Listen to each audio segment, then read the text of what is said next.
Okay, we are about to dive into one of the most, audacious and debated athletic achievements I can think of in recent memory. It's a story that involves one man, a massive skyscraper, and, honestly, what looks like a complete and total disregard for the laws of gravity. So, the man at the center of it all is Alex Honnold. I mean, if you know anything about climbing, you know that name, right? And he decided to do something insane. Scale one of the tallest buildings on the entire planet.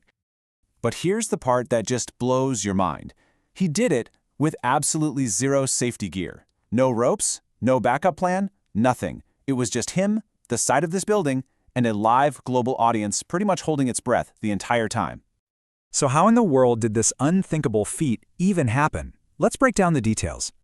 Yeah, this was no secret stunt. This was the first ever free solo climb of the Taipei 101 Tower in Taiwan. And get this, it was broadcast live on January 25, 2026, as a massive Netflix special called Skyscraper Live. I mean, the entire world was watching this thing in real time.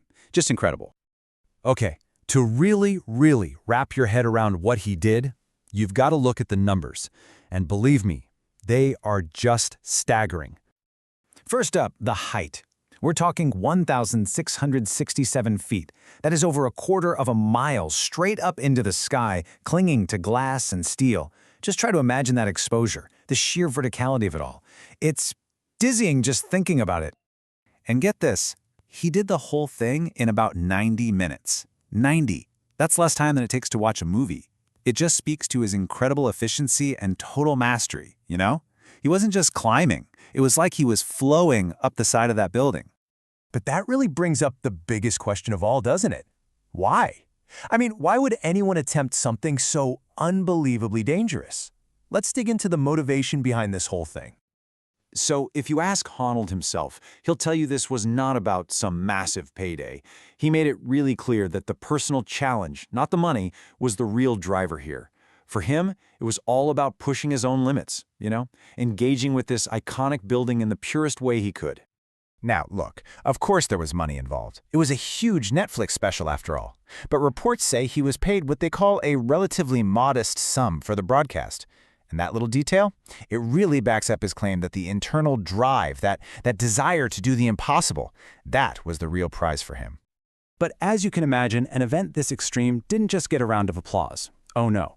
It kicked off an absolute firestorm of debate, splitting people right down the middle. And the divide was crystal clear. On one side, you had the fans, the general public, who were just completely captivated. I mean, just in awe of the human potential they were seeing. But then, on the other side, a lot of people in the professional climbing community started raising some pretty serious ethical questions. See, for many of them, climbing is a deeply personal thing, not some huge public spectacle. And that's where you get this huge conflict. So, what were these ethical questions really about? Well, it pretty much boils down to one word: promotion. The big concern was this: by broadcasting a life-or-death gamble live to millions of people, were the organizers basically turning a personal passion into a dangerous product? The real fear was that it could inspire people with way less experience to try something similar, and that could have tragic results. And all of this really brings us to the legacy of the climb.